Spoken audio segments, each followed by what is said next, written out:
You got you within 3 lanes, but you just can get that one more.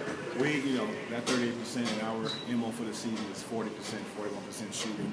And when you have a chance on the roads, defense held up and kept this team in check for the most part.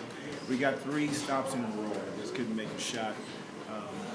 That's kind of the situation that we're in right now. We play well all the way through, and when you have to make a play to get a finished shot in the paint, or make a shot, you just can't make it. But defensively, the guys did a great job. Our coverages were good. You're going to give up something. You got to get a point guard. You got to make plays and find people. I thought our guys did a great job trying to maintain everything necessary.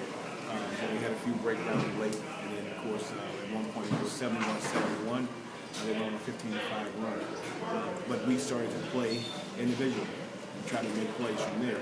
But overall, I thought our guys played as well as they possibly play, all but about 4 minutes. Offensively, talking about the shooting percentage, and you guys were above 40, earlier in the game. It seemed like it just gradually. What was happening? Well, we were taking tough contested shots, not finishing shots in the paint. Had several opportunities in the paint to finish a play in the paint, and we didn't finish those. That's going to be the thing. It's not so much our jump shots. We can live with those. It's in the paint where you have to finish those tough plays, and we're not finishing those plays in the paint. That's something that drastically is going to have to change for our team, because we're in games with a chance to either be ahead and kind of put the pressure on the opponent.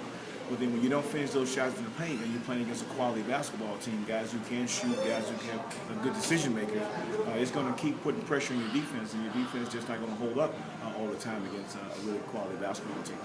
Was it the game plan or the matchup? Isaiah Thomas seemed like he was maybe handcuffed for about 3 quarters and then kind of let loose in the 4th quarter. Was it part of the game plan? No, he's going to play it how he played. I think he's surveying the floor, trying to see what's needed.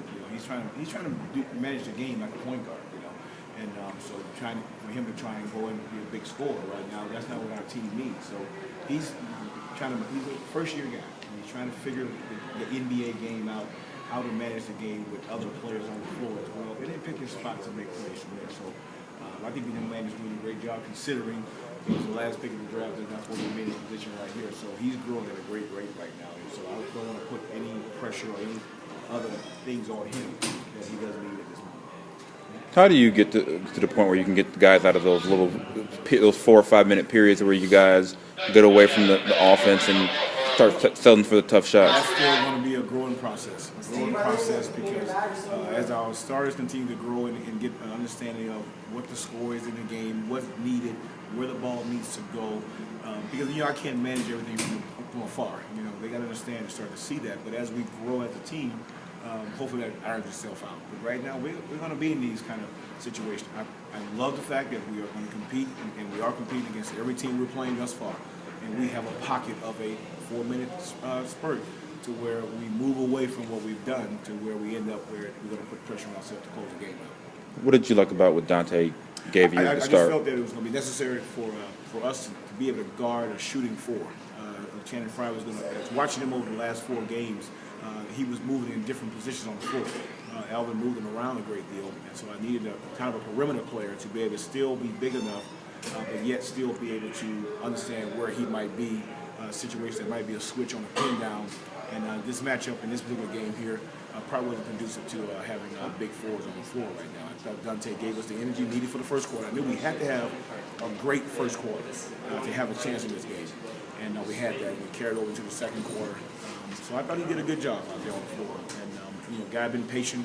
I had to play in several games. And these guys that are on the bench, they have to understand that.